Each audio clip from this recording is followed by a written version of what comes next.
A long time ago, in Dar es Salaam, Tanzania, inside a neat neighborhood where compound walls were painted fresh every December, lived a man called Juma. He was tall, proud, and always in sunglasses, like somebody hiding from sun, the truth, and his own conscience. Juma was the kind of man who walked as if the ground begged him for permission. Outside, people saw him as the perfect father. He loved his kids, Baraka and Zuri, too much. He bought them toys, sneakers, and even matching outfits. People used to say, "Ah, Juma is a good man. See how he loves his children." But they didn't live inside the house, so they didn't know the full story.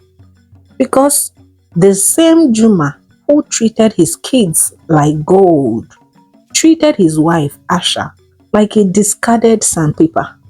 And it all started with one dangerous sentence his father planted in his head. "My son, a wife is not family. A wife is someone you discipline and make sure she stays under you." To Juma, discipline meant slap, kick, shout, push, intimidate, anything his wickedness felt like doing. If Asha dropped a cup by mistake, Juma would slap her even before the cup touched the floor. If she walked too slowly, he kicked her leg from behind like she was blocking his oxygen. If she argued even small, he dragged her by the arm. Sometimes he would beat her just because he was stressed. Sometimes he would beat her because he was happy. Other times he would beat her simply because the day ended in a doorway. And every time he hit her, he blamed her. "Asha, you provoked me. You made me beat you. You did this. Asha, don't talk when I'm talking. Asha, I am the head of this house. You have to respect me." The woman lived on eggshells. Even her breathing annoyed him. One afternoon, she coughed. Just cough, oh, not pneumonia, not even malaria, ordinary cough. Jumia turned sharply. "Asha, don't cough when I'm thinking." Asha looked at him like, in her mind she said, "So I should check weather reports before breathing. Is this man even for real?" But she dared not say it aloud. And as if the beating wasn't enough, Juma added premium humiliation on top. His phone would ring and a sweet slay queen's voice would shout, "Baby J, my honey lion," right in front of Asha. He didn't even bother to hide it. He didn't pretend. Sometimes he even increased the volume. And the children saw everything. They were small, but their hearts felt every kick, every slap and insult. They saw how Juma treated them like royalty, but then treated their mother like a broken mop stick. Sometimes, late at night, Asha would sit in the kitchen, crying quietly. Then small feet would sneak in, Baraka and Zuri, hugging her gently. Baraka whispered, "Mama, don't cry. One day, he will see Pepe." And Zuri nodded with small seriousness. "Hot Pepe, big one." Asha wiped her eyes and forced a smile. She didn't know when the Pepe day would come, but she knew they were right. It was surely going to come. One evening, when Juma slapped Asha for walking too loudly, little Zuri rushed to her mother, hugging her tightly. "Daddy, why did you hit Mama again?" Small but bold Baraka joined. "Daddy, stop hitting our mother. It's not good." Juma dropped his belt and faced them with full arrogance. "You two, listen very carefully. Don't put your mouth in husband and wife matter. This is my marriage. Your mother is very disrespectful, and women need discipline." The children looked at Asha, confused and heartbroken. Asha shook her head slowly, silently telling them to just leave it and that one day she will be fine. But they never forgot that day. They went ahead to confront him again and again over the years, and his answer never changed. Stay out of it. She is your mother, yes, but she is not my family. You are the ones that matter. My blood. That was Juma's mindset. His children were his world. Asha was just an avenue through which his precious children were born to him. Can you even imagine? So when the time came for Baraka to go to medical school, Juma was overjoyed. He danced in the living room like he just won election. My son, my doctor, my blood. This is greatness. Asha smiled quietly, hiding her fear of being left alone with the monster. Then, 2 years later, their daughter Zuri got accepted to study law. On hearing this news, Juma almost wore 2 sunglasses at once. Lawyer in my house? My daughter is going to defend nations. Asha, do you see how my blood shines? Asha was proud, but she was a bit scared because the children that made her stay in this abusive marriage were all leaving her defenseless. The day they left for university, Juma was the happiest man at the airport. Juma entered full drama mode. He opened his arms wide. My children, my heartbeat, the joy of my life. He hugged them tightly. Zuri whispered to Asha, Mama, we will make you smile one day. Then Baraka hugged her tightly. Mama, when we make money, you will enjoy. Leave daddy's wahala. Please be safe. Juma overheard and laughed proudly. Yes, take care of your mother when you succeed. But for now, she is here to look after me. And as the children boarded the plane, Juma was smiling so hard his sunglasses almost fell. He was satisfied because in his mind, his children were rising. His legacy was secure. His wife was trapped. And his power over her was complete and strong. But then, life had its own plans for the almighty traditional Juma. It didn't even send warning, it just started rearranging his destiny like furniture. One bright Tuesday morning, Juma walked into his car display shop, swinging his keys like a chairman. But before he could say good morning, 3 officials appeared with clipboards and long faces. Mr. Juma, your business is under investigation for fake papers of car dealings. Juma's mouth opened like a broken zip. Fake what? Do you people know who I am? They didn't, and they did not care. They went ahead to shut the place down immediately. He drove home that day like someone chewing pepper. He just could not comprehend it. He burst into his house shouting, Asha! My enemies have risen! Asha was in the corner folding clothes quietly. She blinked, but she kept quiet and didn't react. She continued doing what she was doing. And that silence, it annoyed Juma more than any insult could. But life wasn't done with him.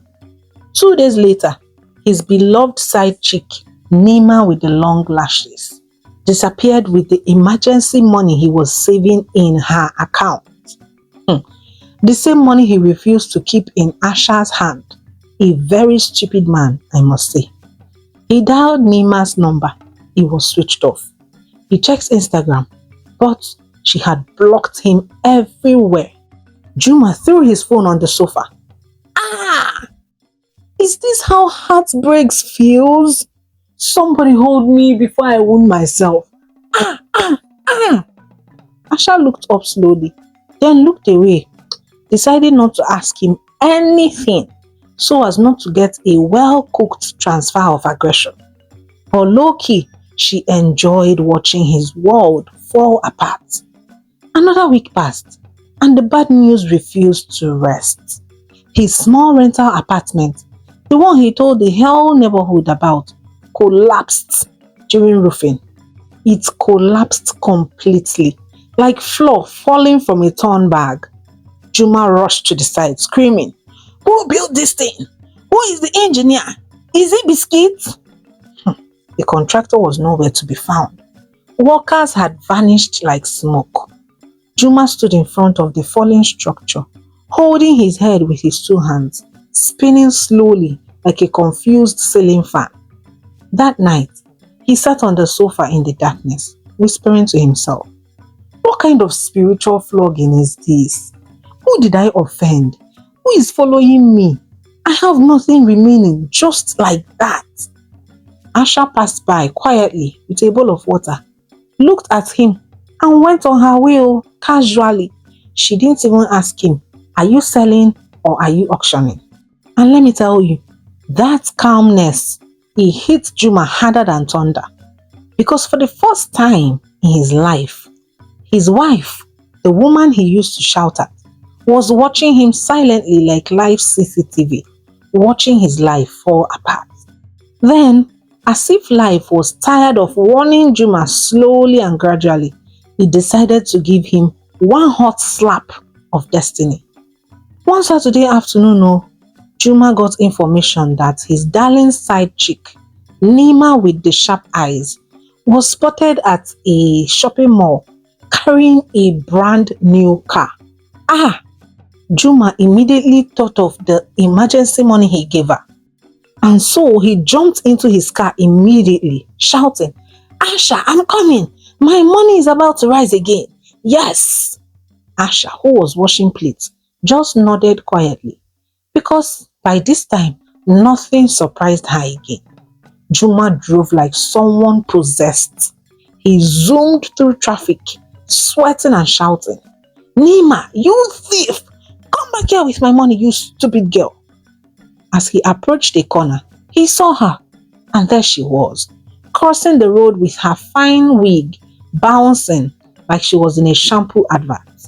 Juma pressed his horn so much, the horn almost resigned. "Nima, stop!"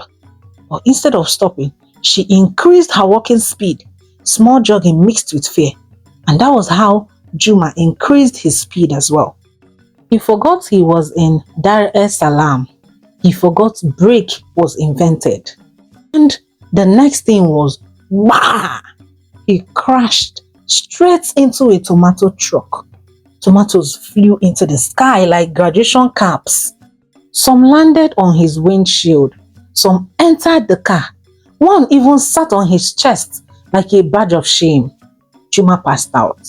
And instead of the girl coming to his rescue, she entered her new car and zoomed off. When he opened his eyes again, all he saw was white ceiling and serious pain dancing inside his body. His right arm was hanging in badges like overripe plantain someone tied with rope. He screamed, "Ah! My hand! My hand has fallen." The nurse said, "Sir, please calm down." He replied, "Calm down? My hand is dangling like Christmas decoration. You are telling me to calm down." Immediately, he grabbed his phone with a good hand and called his first pride, his son, Baraka. "My son, please help me. A lot is happening right now, and I have lost nearly everything. I just had an accident, and I am currently in the hospital. Please, I need your support now more than ever, my son." But surprisingly, Baraka replied with zero emotion. "Oh, sorry, Papa. But you're fine, right? Okay.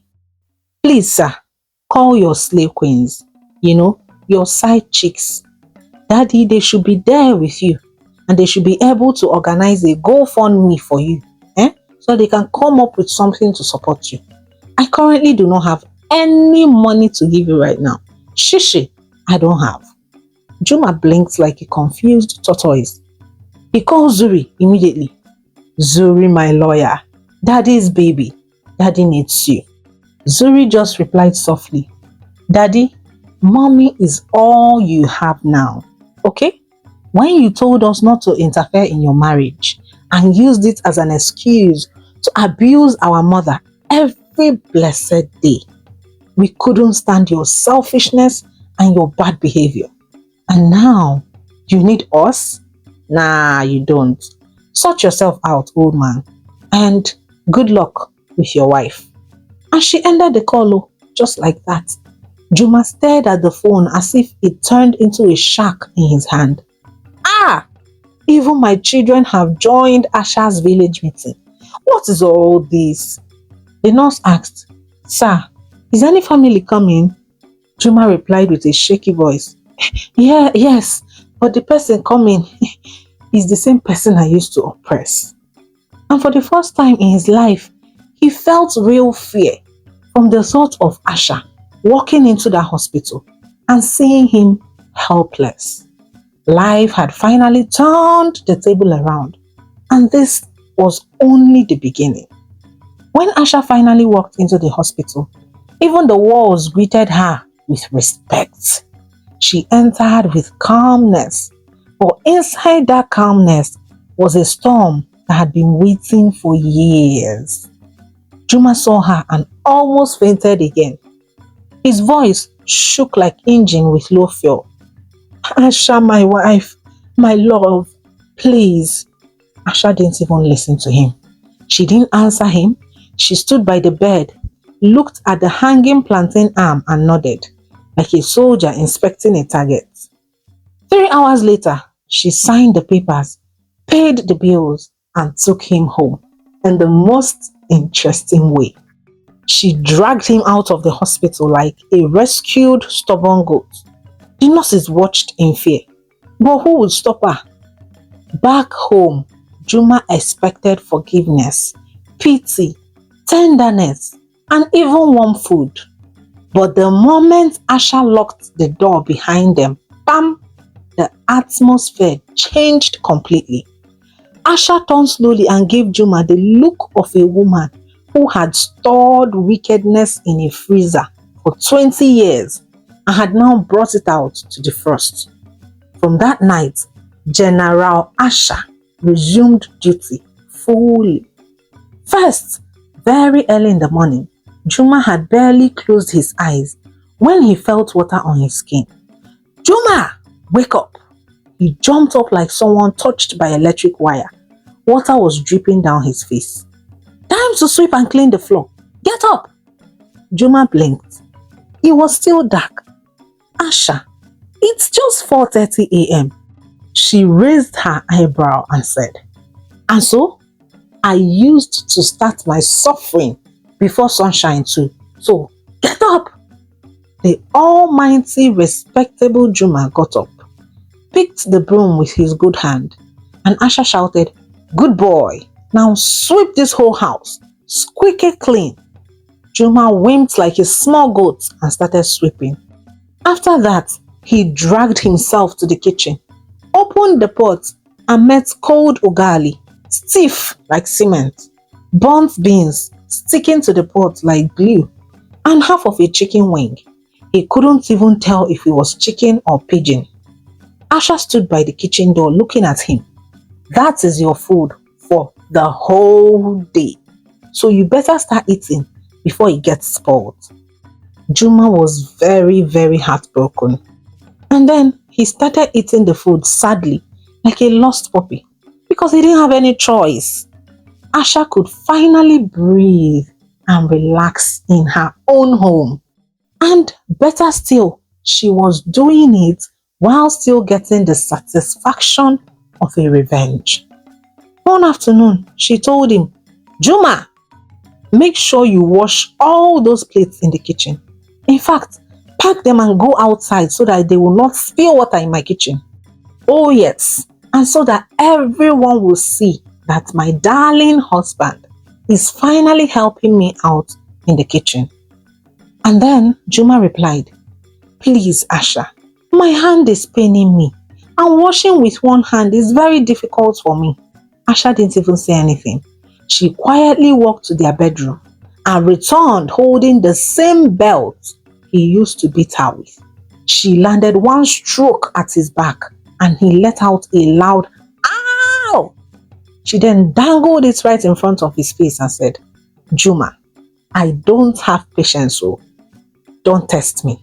Respect yourself before I reset your brain properly." Without wasting any more second, plate washing began immediately.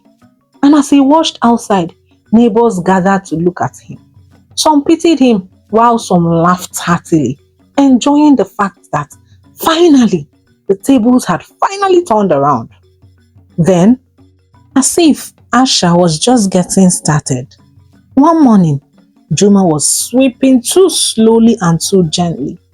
Asha watched him for 2 seconds and could not stand the rubbish he was doing.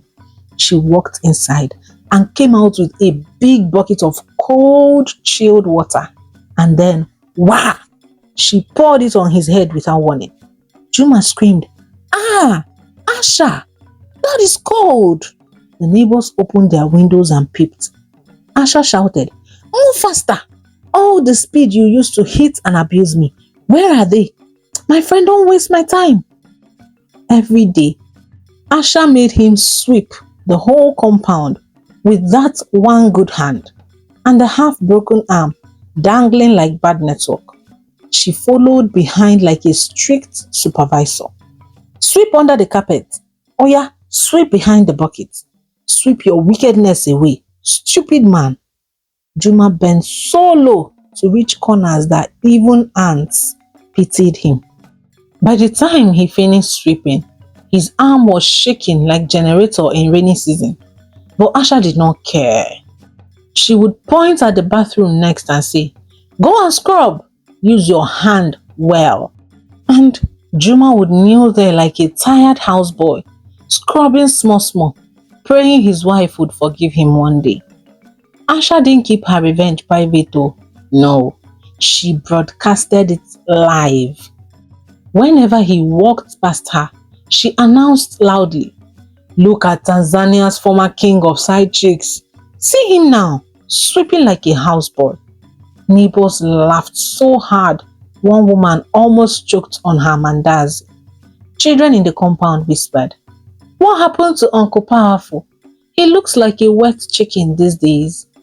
Juma cried quietly sometimes. He would sit on the stool holding his broken arm.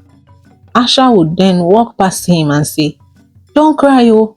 If you cry too much, your tears will spoil the floor you managed to mop, and you will have to remop it now. You know me." Juma wanted to shout, to fight, to be free. But every time he remembered that his kids are not even with him, he had no friends left, and even his own family were not going to rescue him because he abandoned all of them when he had plenty. Then he thought of the belt, the cold water, the leftovers, and all the wickedness his wife now dished out to him so happily. And he would sigh, "It is indeed a lost battle." The mighty man had become quiet like phone on silent mode. The same Juma that used to shake keys and announce his presence now walked around like someone who misplaced his destiny in a taxi. When Baraka and Zuri came home one Sunday, it was Juma they saw on the bathroom floor, walking with his good arm, scrubbing the floor. Asha was sitting in the corridor, drinking tea and supervising, as if she was watching a TV show. Zura almost burst into laughter, but she held it. "Daddy, what are you doing on the floor?" Juma wanted to say something meaningful, but Asha answered him and said, "He's cleaning his wickedness away from this house." Baraka nodded, impressed. "Good, let him scrub it well." As the children hugged Asha, Juma tried to stand, but Asha snapped her fingers like a remote control. "Don't stand up yet, rinse the corner." One evening, when he was dragging his feet to wash plates, he muttered, "Asha, please, I'm tired. Please forgive me, my wife." Asha looked at him, but she didn't say anything. She just raised her slippers slowly, just enough for him to remember history. Before the slippers even reached halfway up, Juma was already by the sink, washing plates like he was washing his sins away. Neighbors noticed everything. Some even stood by the windows to watch the daily performance. One woman whispered, "Is that not Juma the lion? How did he turn to Juma the lizard like this?" Another man shook his head. "Karma doesn't rush. It takes its time to dress up." One night, he finally broke. He came to Asha's room, knelt down with his weak body shaking. "Asha, please forgive me. I have seen Pepe. I'm tired." Asha replied, "I forgave you a long time ago. But forgiveness doesn't cancel consequences. Go back to work." The end. My paddies, I would like to hear from you. What are your thoughts? Did Asha do too much? What would you have done? Would you have left the marriage, left your kids? And do you think the kids made the right decision? What are your thoughts? I would like to hear them in the comment section below. Thank you all so much for watching my video till the end, my paddies. As always, thank you for your support. And if you enjoyed the story and you would like to show me some love, I will drop a link down below. Your support means so much and it helps my channel a lot. Don't forget to subscribe if you have not and share this story with everyone you know. I love you all and I'll see you in my next video. Remember, don't let anyone dim your shine. Shine brightest. Season's greetings, my paddies. I'll see you soon.